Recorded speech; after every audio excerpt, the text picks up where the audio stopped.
Ladies and gentlemen, very good afternoon to you all, and welcome to HPL Electric and Power Limited's Q3 and 9 months earnings webinar produced by Eloise. So I'm Shankini. I'm the Director of Investor Relations here at Dickinson, and I'll be moderating our call today. Joining us from the HPL management team will be Mr. Gautam Seth. He's the Joint Managing Director and CFO of HPL. Please note that this conference is being recorded and that some statements in this call may be forward-looking, based on current expectations and subject to risks that may cause results to differ materially. So we'll get started. I'd like to hand over to Mr. Gautam to start with some opening remarks. Take it away, Gautam. Yeah. Thank you, Shankini. Good afternoon, everyone, and thank you for joining us. Before getting into the financials, I want to briefly share how the last 9 months have shaped our direction and how we are positioning HPL for the next phase of growth. Over the last few years, we have benefited from a strong B2B order pipeline. At the same time, we have worked steadily to scale our branded consumer and industrial businesses. Alongside this, we are focused on improving the quality of our earnings through better product mix, differentiation, and disciplined execution across the portfolio. These efforts are now showing clear results. In Q3, our revenue grew by about 21% year-on-year to roughly 475 crores. EBITDA increased by about 29% to nearly 72 crores. Steady revenue growth combined with better margins is strengthening our earnings profile quarter after quarter. Let me now walk you through our two key business verticals. Smart metering continues to be our long-term growth driver. We currently have an order book of over 3,000 crores, which gives us clear multi-year visibility. After a relatively flat first half, execution picked up meaningfully in Q3. Deliveries increased by around 25% sequentially and were up about 11% year-on-year. Our focus on execution discipline, product quality helped us support higher deployments during the November to March period after the monsoon season. Alongside this, our consumer and industrial business is steadily becoming a second core growth pillar for HPL Electric. The business has delivered continuous year-on-year growth over the last 2 years, supported by faster business cycles and a diversified demand base. This puts us in a strong position to benefit from India's long-term consumption and industrial growth. Switchgears grew by over 33% year-on-year in Q3 to roughly 68 crores and by 25% in the first 9 months to 233 crores. Wire and cables recorded strong growth of nearly 60% year-on-year in Q3, while lighting and electronics returned to growth at around 20%. This growth is supported by our expanding distribution network. We now work with over 900 authorized dealers and more than 85,000 retailers, which is helping us improve reach, improve conversions, and build repeat demand across markets. Let me now touch on how we are preparing for the next phase of growth. We will continue to strengthen both verticals through focused R&D and product engineering while maintaining discipline on capital allocation. In line with this, we have recently launched Neeram Plus smart water meters, expanding our metering platform into water infrastructure. This is a natural extension of our capabilities in our metering segment and opens up a large new addressable market as data-driven infrastructure adoption accelerates. To summarize our growth roadmap, electricity meter and industrial products gives us scale and visibility. Water metering adds a new growth engine for the future, and the consumer and industrial business provides a strong growth momentum that we believe can more than double over the next 3 to 4 years. With this, we will open the floor for questions. So over to you, Shankini. Thanks, Gautam. We'll now begin with the Q&A session. So as a reminder, please raise your hand to join the question queue. Here's a quick reminder on how you can raise your hand. If you're on desktop or laptop, click for the reactions button at the bottom of your Zoom window. Click on it, then select raise hand from the options. Your name will appear in the queue and I can call on you accordingly. If you're on mobile or tablet, tap on the more ... button on the bottom right of your screen, then select raise hand from the menu. Great, so we'll get started with the Q&A session. Our first question will be from the line of Sahil Patani. Sahil, you can go ahead and unmute your mic and ask your question, please. Hi, thanks for the opportunity. So a couple of questions, Gautam. So our 9-month, segmental share shows like our consumer industrial services picking up from like 37 to 44% and smart meters kind of dropping from 63 to 56%. So over the next 2-3 years, what is the steady breakup you see between these two verticals? Would it still be between, 45% for consumer industrials, 55 smart meters, or, how do you see that? Yeah, so, fortunately now we are seeing growth in both the segments. And of course, the consumer and industrial in the 9 months and almost every quarter has seen a very healthy growth, year-on-year growth. Metering is as we said in my opening remarks, as I said, it's a long-term story. Again, quarter on quarter, we've had almost 11% growth. Sequentially, it was 25% growth. So metering is also now going to see a good growth. So in a way, for us, both these verticals are important. We will see both of them really grow henceforth from here. But on a still in a basis, I would see these to be maybe metering in the next 2-3 years remaining 55%, consumer being 45%, although the basis will change, and or maximum up to 50-50. But in a longer term, if you look at the last decade or last 15 years, it's practically been almost like a 50-50, sometimes depending on the business cycles. Right now, metering has a very strong growth cycle in the next 3-4 years. But now, since the consumer and industrial has also caught up with that with higher growth rates, we would see that both these segments to continue grow. But broadly, to answer your question, I would say maybe 55 to 45 could be a ratio which will kind of remain. Got it. And my second question is around the water smart meters. Congratulations on that launch earlier in the year. Thank you. So three parts to that. So one is, what is the TAM for smart water meters? What is the TAM for that? How much revenue contribution do you see from this vertical, let's say, over the next 2-3 years? And is there an export opportunity as well, or would you be looking for just cater the domestic market? Yeah. So if you look at we have, of course, we've done our work, and we do see a huge opportunity going forward in the smart water meters. Now, if you look at globally also, I'll just put in a perspective, and then probably I'll answer specifically the 3 questions.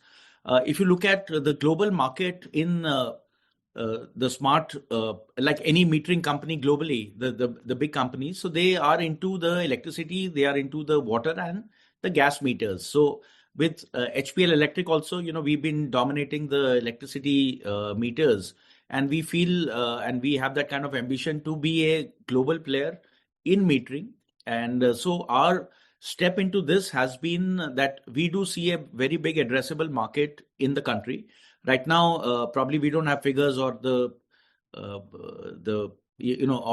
are a couple of figures available on various from various agencies. But nevertheless, the market is huge. The consumer base is huge. The government has been talking about off and on about what can be done in this, and we feel that it's a huge segment to enter, and obviously the technologies are available with companies like us also, where we see that the basic communication or the AMR or the kind of metering accuracies what are required. So we have also leveraged our strengths, what we have in the general metering, what we have, and we have come out with this one. But in terms of revenues, in terms of exactly what will happen, I think it's a little early because there will be trials, there will be approvals by various agencies as we go forward. But the time taken, let's say, for us to establish the electricity meter probably will require much lesser time because of the kind of resources already the company has, the kind of manpower, the strengths what we have already in our R&D. So the time taken to launch this will be far lesser, and I think the clarity and execution what we see generally in the government. So once the policies are fully in frame, once they are there, so I would say the implementations would be pretty good. So in terms of revenue, we should start seeing something probably in the second half of next year because there are approval processes and others, but we have already initiated those. So we do have certain setups with us to get started in this such a huge industry what we see it, and I think it's a very big plus for HPL because like we have been in electricity meters, so we will be present, and hopefully we should be dominating in future in this segment as well. But exact revenues, what will happen, I think it's too early for us to say that. But as we go forward, I'm sure we'll keep you updated on how we can exploit this. Okay, and is there an export opportunity as well with this? Yes, there is. Of course, the specifications country to country might be different, but the basic the technologies of metering and communication are pretty much the same globally. So we will be exploring that. But right now, I think the start will have to be in India because until we gain experience, we understand the industry in a better manner. But yes, the global opportunities will be available or are available already. Got it. Thank you, Gautam. That's all from me. Yeah. Thank you, Sahil. Thanks for your question, Sahil. Our next line of questions will be from the line of Viraj Mahadevia. Viraj, you can go ahead and unmute your line and ask your questions, please. Thanks, Shantanu. Hi, Gautam. How are you? Yeah, I'm fine. Thank you. Very quickly, Gautam, I wanted to check, smart metering has had a bit of ups and downs over the last many quarters in terms of deliveries. Are you seeing most of the challenges, industry challenges behind you, and from here expect to see a more secular trend in smart metering deliveries over the next 2 to 3 years? Yeah. So if you look at the earlier challenges, what were there, some of them could have been more on the policy side. But right now, I think the challenges from the policy perspective or any clarity of go, no go, I think those type of challenges are not present. I don't see that happen in the industry. So right now, the policy is clear. I think if you look at the government data, the tenders, a lot has been already given out to the AMI-SP. Even the last bit of tenders are all on the on the table, waiting to be given out to the AMI-SP. So I think those challenges are not there today. What challenges in the last, let's say, 9 months or 12 months have emerged are mainly, I believe so, are mainly from the execution part, which are being faced by the AMI-SPs. So I think those are also getting addressed, although maybe like a monsoon or certain things which are out of control of everyone. Probably those challenges may probably remain like this. But I think the skill set for implementation, the challenges what are being faced on the ground level, due to the support of either the utilities or the meter manufacturers or getting in better skilled manpower to implement, I think those challenges are now getting overcome. And certain states, I think, have been doing pretty well now. At least 3 to 4 states are doing very high level of or a good level of implementations. And I think certain new states are also now joining in for the implementation part. So I think overall, certain challenges will always be there whenever such large-scale implementations are happening, especially when it involves the last mile connectivity with people involved, the end consumer, the utilities. So certain things will always remain. But overall, I think the progress is much better than what it was like this. And for us, as I said earlier, also the Q3 has seen a much better execution. We do expect Q4 to be probably the best quarter in the current year in terms of metering supply and installation also from the AMI SPs. So overall, I think we are moving into a good phase where I think in the next 2 to 3 years, the bulk of the implementation should be taken care. Good. So does that mean you expect, let's say 5 to 6 crore smart meter execution per annum for the next 2 to 3 years, and consequently, hopefully, based on your market share of 20 odd %, maybe you would be pull up in capacities at 1.2 to 1.4 smart meters sort of sold from your end?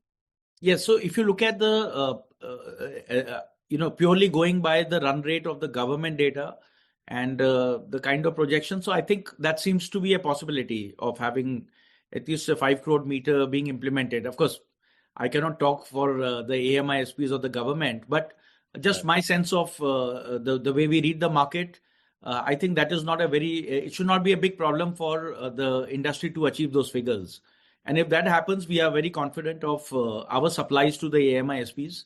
We have the orders. We are currently also, even as we talk, we have a lot of our materials going to various AMI SPs. So that is better. So we are, as a company or as an industry, it's not only 1 or 2 AMI SPs which are actually performing. It's multiple AMI SPs and multiple circles where the work is going on. So I think, that should be a possibility. And we ourselves should see a steady growth in revenue, and our dispatches should improve. This last question, are you seeing a pressure on your gross margins given copper prices? Because, Q1 had a very good gross margins of about 38%. And in the latter quarters, you've come sort of around 37, 36%. Is copper playing a big role there? And is there a lag because these are fixed price contracts and, copper prices moved up, so there's a squeeze, and will you be able to pass on these higher copper prices in future contracts? So if you look at, the copper or other metals, they are mainly affecting our consumer and industrial business. So the smart metering part is not actually affected so much by the copper prices. This is one. Second, if you look at it, yes, the prices get passed on. So any increase in the cost are getting passed on to the consumer, but with a lag. So the maximum impact would happen in the wire and cable, where typically it takes 2 to 3 weeks to pass on the cost to the consumer. But over the last couple of months, let's say if you look at the 9 months, there might have been at least 6 to 7 price increases, which the industry or even a company like us have affected on our consumers. So but lags are there. So let's say if there is a increase today, so maybe it may take 2-3 weeks for those prices to come back. So in a way that does put certain adverse effect on the margins, but it gets passed on. When you look at switch gears, because again, lighting is not so much impacted by that. But if you look at switch gears, yes, certain part of switch gears has copper playing a big role, because copper and silver both, they are the current carrying parts. And so there, the passing on it cannot be done on a monthly basis. Generally, the industry is doing it after 3 months, 6 months, depending on that. So there, of course, we have seen certain pressures on the margins, but eventually the cost gets passed on. This is helpful. I'll come back with any more questions. Yeah. Thank you, Viraj. Thanks for your questions, Viraj. Our next line of questions will be from the line of Rishabh Hingar. Rishabh, you can go ahead and unmute your mic and ask your questions, please.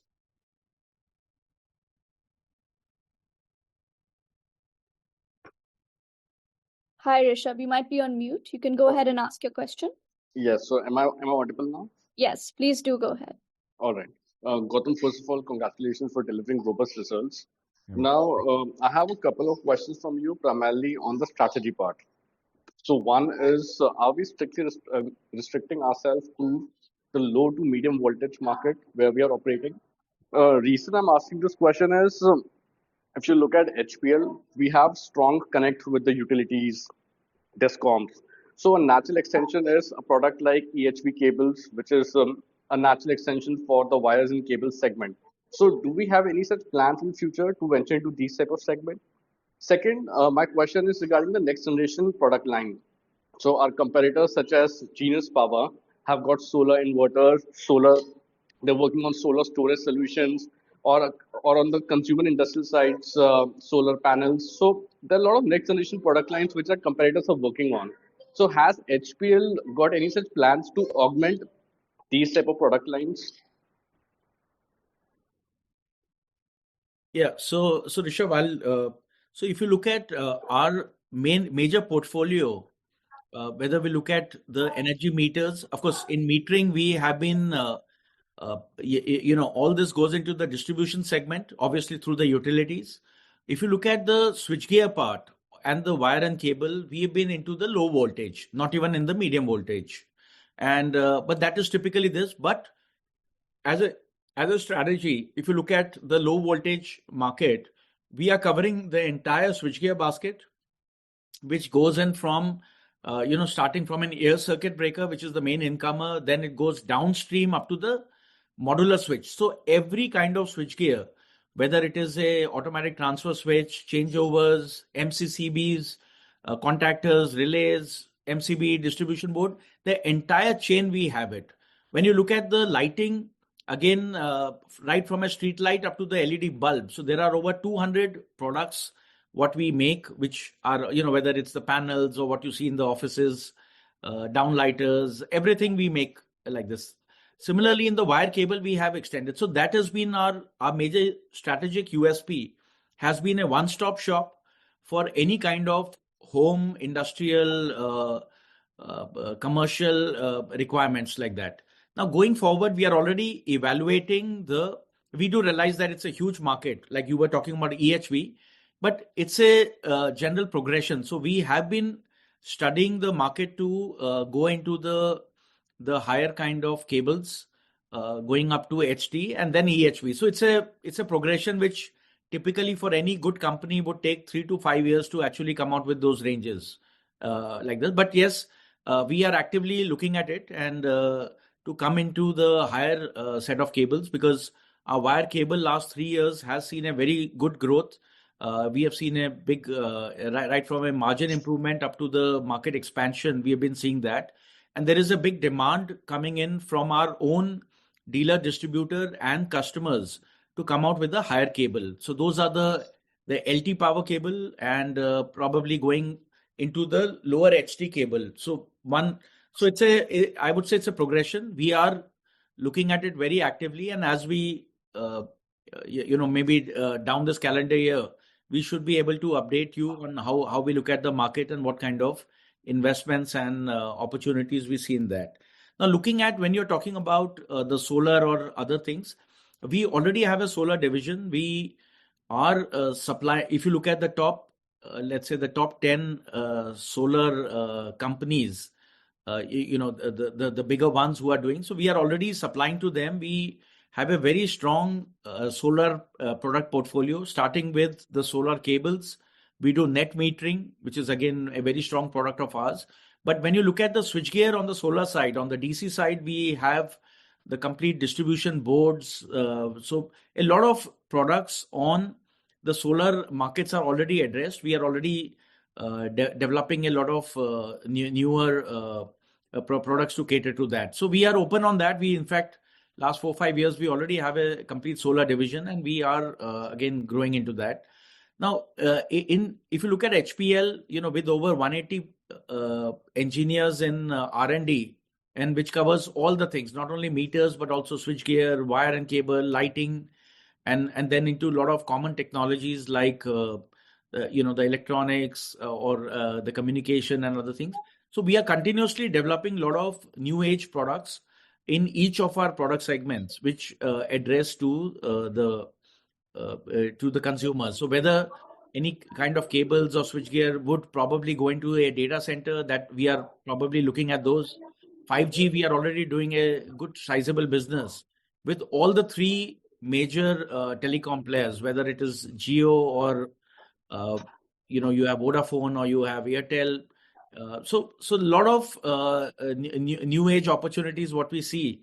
We are working on that, and obviously the revenue obviously gets split into the various divisions what are there. So yes, we are hopeful on that, and including the higher end cable layer. So as we have more info, we'll come back to you. Sure. Thanks, Gautam. Thank you, Rishabh. Okay. Thanks for your questions, Rishabh. Just a note to our participants, if you have any more follow-up questions, you can keep your hand raised and I'll join you into the follow-up queue. Great. So our next question will be from the line of Pranjal Mukhija. Pranjal, you can go ahead and unmute your mic and ask your questions. Yeah, hi, I'm audible. Yes, please go ahead. Hi, sir. I have a couple of questions. So just wanted to understand a little bit more about your software piece. I think in the last call also, I asked this question. So sir, any clarity on like what we are doing on the software piece? No, so this is regarding the metering we are talking about. Right. For the whole AMI piece, or maybe the whole energy transition piece also. Maybe grid solutions, like wherever you guys are working, like I would love to understand in greater detail. No, so I had offered you last time also that I can arrange a separate call, but we, apart from the meter supplies, what we are doing, we are working on both the billing software as well as the head-end system. Okay, and so we've been working on that because we are also at least with two of our big customers, we have been doing the AMISP as a system integrator. We've been working, so we've been using our own solutions, and now we in a limited way we have started offering the solutions to even the regular AMISPs wherever required. Yeah, so moving beyond meter, we do have certain solutions, but if you want to understand it more technically and just to see what it is, probably I can ask Shankani and I can connect you in next 2 days with our team, so you could understand it better from there. Would really appreciate it. Actually, we tried reaching out last time as well, but like didn't get any reply. So I hope this is fruitful. Thank you. Okay, so we'll do that. Yeah. Thank you.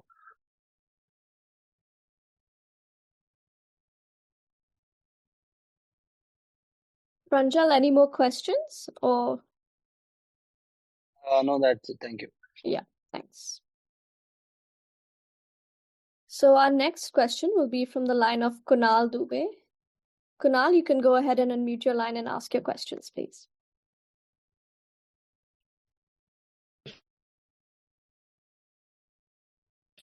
Hello.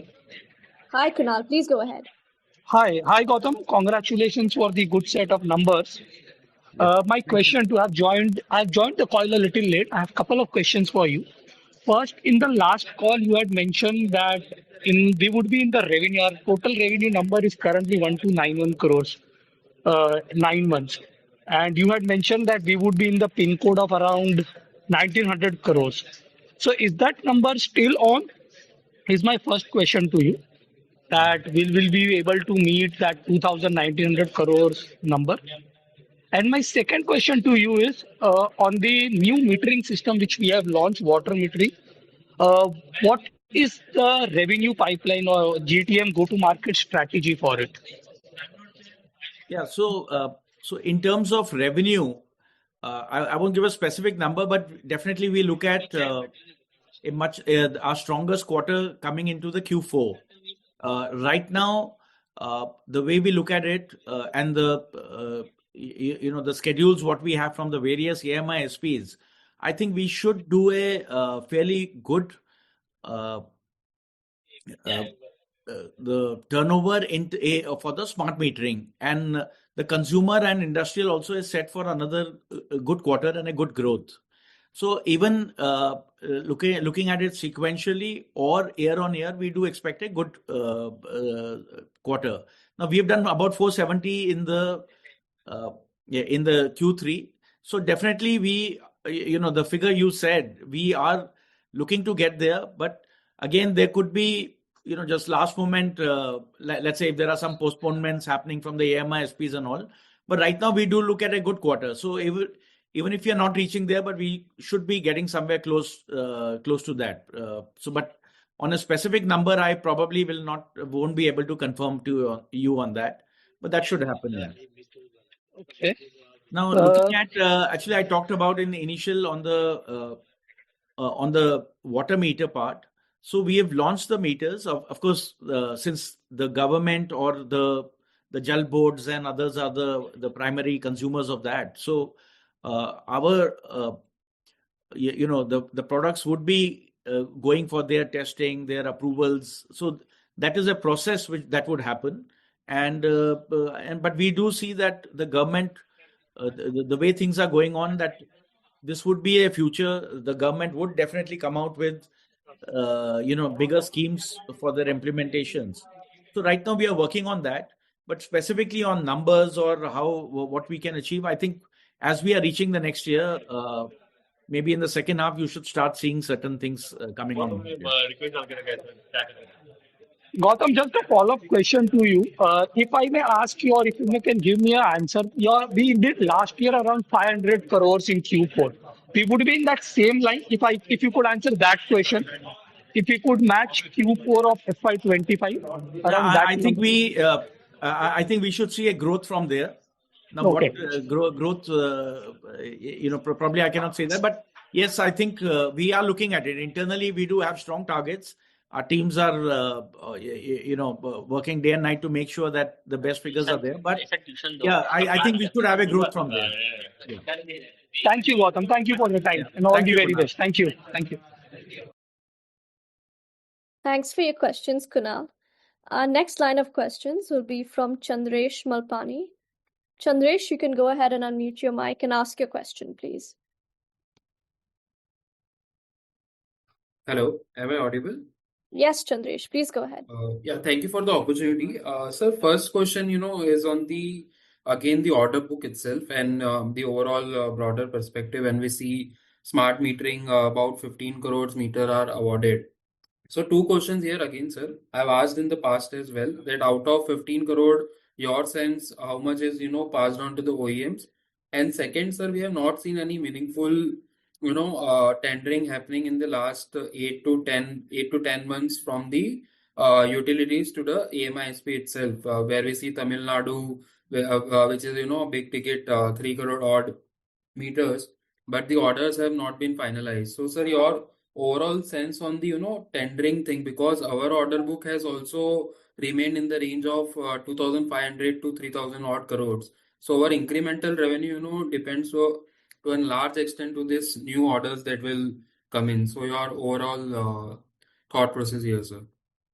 Yeah, so Chandresh, I don't know from where you picked up the 15 crore point, but I think the government data, if you look at it, they are talking about anywhere, I think, whether it's 15 or 18 crores, more or less the 18 crore business out of the 22.5 crore sanctioned meters. I think approximately 18 have been either decided on the AMISPs or they are already, the tenders have been done and L1s probably identified. Now, so let's take that as a figure. So, because we both probably will go by the figures which are there in the public domain and by the government. Yeah.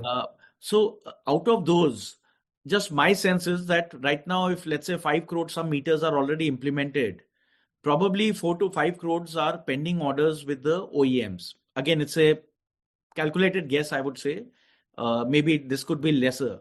So there are still almost, I would say 6 to 8 crore meters, which probably are given out to the AMISPs, which need to be awarded to the meter manufacturers like us. So that is kind of the broad calculation. Obviously, the execution has picked up. There is no doubt in that. Now, when you look at, there are orders coming on a month-to-month or quarterly basis. What is happening is that under the new regulation, if you look at that any company, listed company, if they are to give out their order book details, it is no more one has to give out the quantity, the pricing, the customer details and other things. So if you see in the last couple of months, we as HPL Electric, we have not been giving out the new order book in the stock exchanges because of the the competitive interference what we can find, and so just to keep the confidentiality on the further details and the customer name. So we have not been giving out, but the industry has been seeing orders coming out regularly from the AMI SPs to the meter manufacturers, and companies like us are also getting orders regularly. So that is happening. So overall things are, I would say, in place. Since the pipeline still from the AMI SP is pretty large, covering almost 1.5 years, so we are not worried on that because we are very confident that as and when more and more meters are going into the market and the AMI SPs are seeing their the performance, their data, and everything. So we are definitely eligible as a preferred vendor to get more and more business. So this was, even my take about 2-3 years back. I've said it in one of the calls that you will not, continuously you will see more and more recurring orders. The big bang orders will not be there to the meter manufacturers, but they would be continuously happening. And this is exactly what is happening, that all the big AMI SPs have been giving orders regularly, recurring orders, but on a smaller levels. But smaller is also in couple of crores, definitely. But there are more repeat orders. So you don't find an order of, let's say, 10-15 lakh meters coming together, maybe 1-2 lakh, 3 lakh meters being given out. So that is how because the industry is maturing now, that is how even people realize the performance of good, genuine meter manufacturers like us. So I think that is where we stand to gain. Yeah. So the overall industry scenario is very good. I think the industry is on track to maybe in the next, maybe instead of 3, it may take 4 years or 5 years or whatever. But I think all the meters and many more beyond this will get implemented. And companies like us are definitely to gain on that. Yeah. Right, sir. And sir, second question is on the when we see the data of government. So is HPL also executing a project as an AMI SP for Punjab? No, right now, with the typical AMI SP with the funding and others, so we are not right now doing a full AMI SP in that. We are focused on metering, supplying to the AMI SP, and they are doing in turn the financing and the implementation. But we are also offering a couple of added services to the AMI SPs, which goes beyond the meter supplies. We are doing that. And in 1 or 2 customers, we have been where the financing is not involved typically in the way the central government AMI SP model is. So we have been doing a lot of the complete, let's say, the value added services along with that. Okay, got it, sir. Thank you so much. Yeah, thank you. Thanks for your questions, Chandresh. We now have some time for follow-ups. We can take 1 or 2 maybe before we get into the written questions. So we'll start with the first follow-up from the line of Viraj Mahadevia. Viraj, you can go ahead, unmute yourself and ask your follow-up questions. Hi, Gautam. I wanted to check, has there been any progress in terms of smart metering orders and qualifications with overseas clients as another growth driver? Yes, like last time also I said, we have a dedicated team now. So we have, of course, a lot of tenders are available. We have recently looked at 2 countries where we can, but you have to understand that by the time we get the international certification, we do get certain follow-up. So maybe some time may be involved in that. So, but in the long term, I see that as a big business happening. So we are like our smart metering solutions, like we have an upcoming fairs coming up in Dubai and in Hanover in Germany. So I think we will be pitching in now to the global market with our smart meters in a bigger way.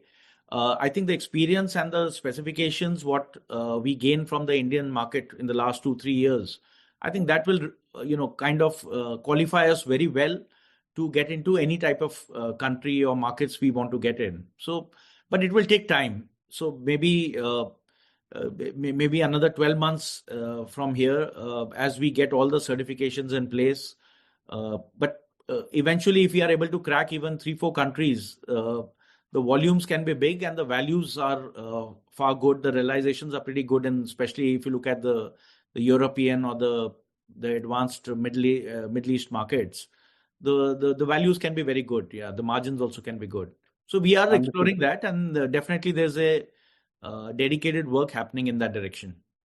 And how are we placed against the Chinese in some of these markets? I would say in terms of quality perception, etc. No, so if you see, this is just my personal past experience. If you see covering last 20 years, the Indian quality and specifications have been much higher than the Chinese for sure. And I'll give you the reasons. Why? Because in India, we had, like China, even from the last 2 decades, typically had one specification which they would use it for 5 years. And that was let's say, like a global specifications formed by the central Chinese authorities. And they had 2-3 utilities run the tenders, and they would do that. No changes happening in the specifications for a fixed period, let's say about 4-5 years. But the volumes were high. So typically the specifications were frozen, but the quantities were large. So they went into very good, smart way of manufacturing those because the quantities were large and the specs were fixed. India, on the other hand, if you see in the last 2 decades, we had multiple utilities, let's say 25 states ordering. So every utility had a different specification. So that was driving the specification each time. And many times, each state coming out, let's say with 2 or 3 tenders, would up the specification each time. So that put a lot of pressure on the R&D for the meter manufacturers, and companies like us and maybe 1-2 of them who really survived those years and really kept abreast with the technology. That made the meter very strong like this. So if you compare one-on-one on the technology, I think India is far above. And now with the smart meter in place and probably, I would say, one of the biggest rollout of smart meters in the world, I think India is very well placed here. And as a general perception also, because we do a lot of switch gears in over 35-40 countries, we are doing switch gears also. So I think the Indian perception is very good, and a regular good customer is ready to pay a premium to any Indian manufacturer as compared to China. So this is just my personal this thing, but I think we would have a very good chance if the way we would penetrate into the utilities even internationally, and people will definitely prefer. Understood. One last question, Gautam. Given that now hopefully the worst is behind us from a smart metering perspective, and steady tenders over the next 2-3 years, and the CNI business is picking up as you mentioned, could we look to a 20% growth in top line over FY27 from FY26? Do you think Yes, I think 25% is achievable? Yes, I think it is achievable, and I think internally, when probably by next month, when we are finalizing our, let's say, budget for the next year, internally with our teams and other things, I think that is something that should be minimum required. If we don't see any, or rather, I would put it that way, that keeping few challenges which would anyway come in the business, I think those types of growths are achievable. No doubt in that. I think our consumer is set for a good growth. There's no doubt in that. Even metering, we have the orders, the requirements are there. The policy is also very clear now. So that again, you should see a growth. So I think what you are saying, I think that looks definitely achievable. Great. Thank you. All the very best. Yeah. Thank you. Thanks for your follow-ups, Viraj. Thanks for answering, Gautam. What we'll do is we'll take some questions now that were sent in prior to the call.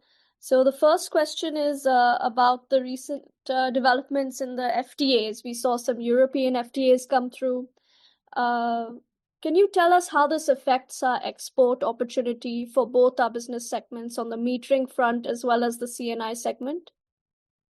Yeah, so I would say two FTAs, one with the UK, which is I guess already signed, and the Europe one, which is announced, and I guess it will be also formalized and notified.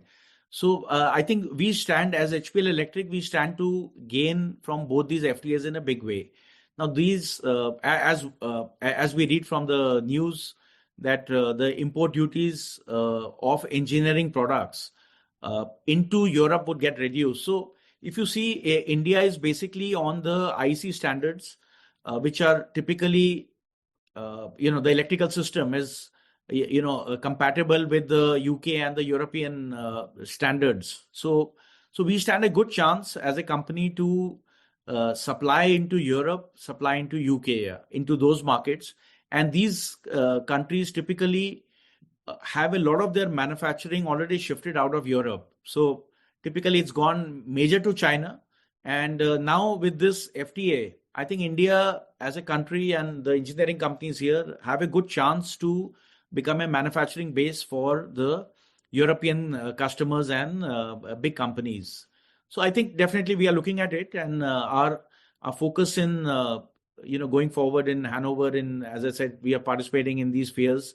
So I think those our focus is definitely to now penetrate into the market in a bigger way. Yeah. And I think the FTA, the difference in the duties should make us competitive vis-a-vis the other countries like China. And if you look at technology-wise, we are up there already. Our certification and technologies are there, but only whatever if price was a major factor, which was deterring the European customer or people in, let's say, the customers in UK from taking Indian products, I think that should give us a good advantage. Thanks, Gautam. The next written in question that we'll take is regarding our go-to-market strategy for the C&I segment. Can you give us more detail on what brand building initiatives and what initiatives we're putting in place to build our channel network in the domestic market, which is the real push for the growth in the C&I segment? Yeah, so we, like last 3 quarters have been good. Of course, our efforts have been going on well before, but now the results are on board, and I think this gives us some encouragement to, probably to our teams also to look at this business in a bigger way. So although I don't give too much of a guidance many times, but I think the CNI next year we should be looking at probably crossing, let's say, 1,000 crores in a way, or coming close to that. So in a way, I do foresee that even the next year should be a good year for CNI, and with us reaching those levels, that would be a minimum level to really grow further from there. So also our strategy has been focused on 2-3 major issues. We have really strengthened our supply chain in a big way. We believe that today putting the products close to the consumer or in an effective way, because at peak time we had almost 30 warehouses in the country. Today we operate only with 6 master warehouses, and I think our supply chain through the 900 channel partners and the retailers today much better off. So I think there has been a lot of work which has gone on to that. So we are really progressing on that. There has been a lot of products, new products have come out from our R&D, which have been which we say are creating certain differentiation with the competition, and the acceptability with our customers or with our dealers, or with the channel partners is definitely there. So I think that is going to be a big differentiation factor, which is going to really make sure that the CNI products are coming out like that. Our advertising has seen a stronger push, mainly in the digital segment, where we have really probably made it 2x or 3x the spend what we were doing on the digital marketing, on all the social media and other things. Our BTL has been very strong now. So although we are not spending large money onto the television or the more on the ATL part, but the BTL on point of sale and other parts have been pretty strong, and they have been consistent. So I think with certain strategies which are, giving us immediate ROIs, keeping the budget in mind, we are doing that. So a lot of these actions have happened, which have given us. We are on the way of, a lot of digital transformation where we are looking to launch 2-3 new apps in the next coming months, which would connect all our dealers, all our retailers, and a lot of our electricians, including the loyalty programs of electricians through the app, and everything going digitally through the QR codes. So that is something which again we are in process of doing. So I think there are a couple of these smart moves which we are undertaking, which will give us positive results going forward. Now the way the sales are going up, it's my sense that maybe by end of on the later part of next year, once we have much more sizable sales coming up and almost 1,000 crores of revenue coming from CNI, that would give us a minimum level to do much more brand building activities, even on the ATL side, where we can reach out to our end consumer in a bigger way, make HPL known as a household name. So I think that will happen naturally and progressively as we go forward.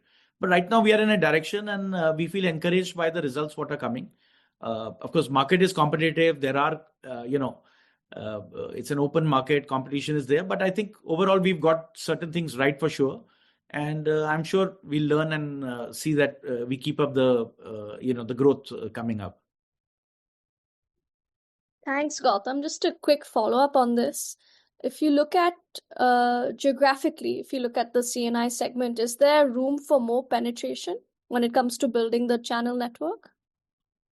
Yes, I think if you see, like we are present in all the states, but still the penetration into tier 2 and tier 3, I think there's a huge, gap, which probably we need to do that. And not only now, I think even if we develop from here, we will still see gaps happening in that. So there is definitely a room for us to grow. So even if if you look at the industry figures, even if I see the industry figures as flat, I see a huge opportunity for HPL Electric to grow in these segments. So we are, although sometimes if the industry is growing, so it does help us.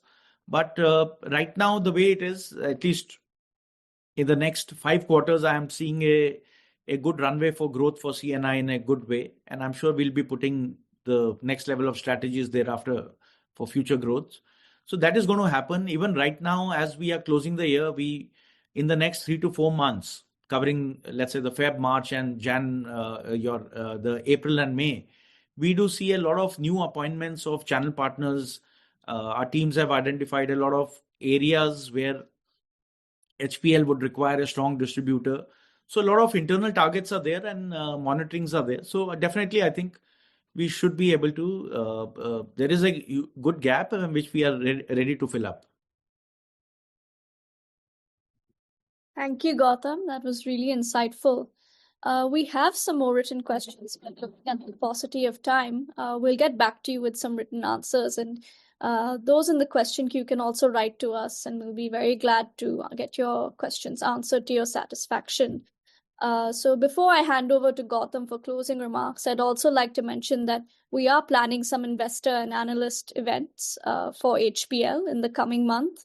So invites for that should go out shortly, within a week or so. And any participants here, you can also write to us on the email ID on the last slide of the investor deck, and we'll be happy to include you in the registration process. So on that note, I'll hand over to you, Gautam, to make some closing remarks for our earnings webinar for today. Over to you. Thank you. So in closing, I would say HPL is entering the next phase of growth journey with a position of clear strength. We now have 2 scalable businesses, which are smart metering and the consumer and industrial, and both are, meaningfully growing with, meaningful drivers of growth in both of them. Our focus remains on strengthening the product platforms through R&D, expanding our distribution and channel network, and maintaining discipline in the capital employed. Now, with these operating momentums and multiple growth opportunities, we are well positioned to deliver long-term value for our stakeholders. So thank you for being part of our journey here. And thank you and have a good evening ahead here. Thank you. Thanks to all our participants today, and thanks, Gautam. On behalf of HPL, it's been a pleasure to host you all today. Happy to receive any more requests for data or any other questions, and we'll make sure to get them answered. So thank you for being with us, and you may now disconnect your lines. Cheers, everybody. Have a good evening.